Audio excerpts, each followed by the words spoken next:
The call came at 9:47 p.m. My son's voice was shaking. "Dad, I'm at the police station. My stepdad beat me and filed a report on me. They believe him, not me." Something inside me went still. Not rage, not shock, just stillness, like the world held its breath. "Which officer?" "Sergeant Miller." "20 minutes," I told him. "Sit tight." I didn't call a lawyer, didn't call my ex-wife, didn't think. I just reached for the uniform hanging in the corner, creased, pressed, waiting for a war I thought I'd already fought. By the time I walked through those glass doors, the smell of sweat and cheap coffee hit me. Every eye turned. Some knew my face. Others recognized the silence that followed me. Sergeant Miller looked up from his desk, and I saw it. Fear before recognition. "Captain," he stammered, I didn't blink, didn't breathe. "Give me 15 minutes with his stepdad," that's all I said. And that's when his hands started shaking. The story was simple.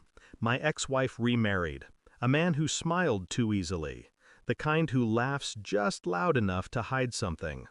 He'd been playing father, pretending protector, while I worked double shifts trying to pay for the life he pretended to build.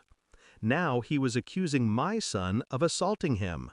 My son, quiet, obedient, a boy who still apologized to furniture when he bumped into it. The officer's report said aggressive behavior. I read it twice. It felt like reading my own obituary. When I saw my son through the holding cell window, his face was swollen. His eyes avoided mine, like he'd done something wrong. He hadn't. I'd seen those marks before. Controlled strikes, practiced cruelty. The kind that left just enough evidence to make the victim look guilty. The kind men like me were trained to recognize. I didn't shout, didn't demand. I listened. I went home that night and sat in the dark. My uniform still on. The smell of sweat and stale fear still clinging to it. Then I started digging. Call logs, hospital visits, old texts between my ex-wife and her husband. There it was, small, almost invisible. A message from her: "If he touches me again, I'll tell Mark." Mark? Me? She hadn't sent it to me. She'd sent it to him. A warning, a lie turned weapon. And suddenly I saw it all. How he'd played her fear. How she'd hidden his violence because she was too ashamed to admit the mistake. But he'd gone too far. He'd touched my son. I didn't sleep that night, didn't eat. I watched old videos of my boy, his first bike ride, his laugh when I tickled him. And I realized something sharp and cruel. Every monster I'd ever arrested looked ordinary before the cuffs. The next morning, I pulled security footage from the department's database. One of the officers owed me a favor. There it was. Timestamp, 8:12 p.m. My son, standing still in the station lobby, calm, silent. His stepfather walked in behind him, face bruised, self-inflicted. He whispered something to Sergeant Miller. Miller nodded, typed fast, and never looked at the boy again.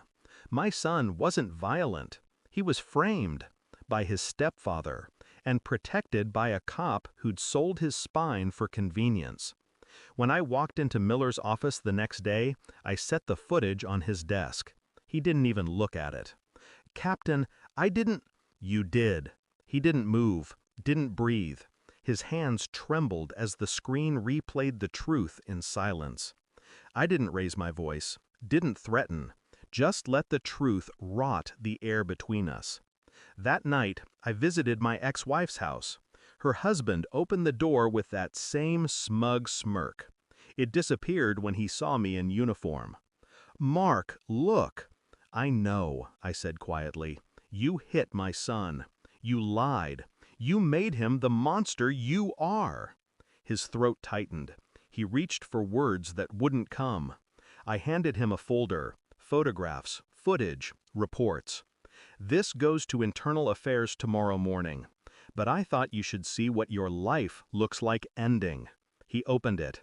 His hands shook. He tried to speak, but I turned away before he could. There's a certain silence only guilt can make. Thick, suffocating, final. I let it drown him. The next morning, I sat in my car outside the station. Sunlight hit the badge on my chest. For the first time, it didn't feel like honor. It felt like armor. My son was home, safe, quiet. He didn't ask what I'd done, and I didn't tell him. Some truths don't heal. They settle, deep, permanent. As I looked in the rearview mirror, I caught my reflection, calm, unreadable, the kind of man I'd spent my career hunting. But this time, the monster wore my face, and I didn't feel a thing. Thanks for watching. Don't forget to like, share, and comment. Subscribe now to Cheating Stories Insight World for more amazing stories.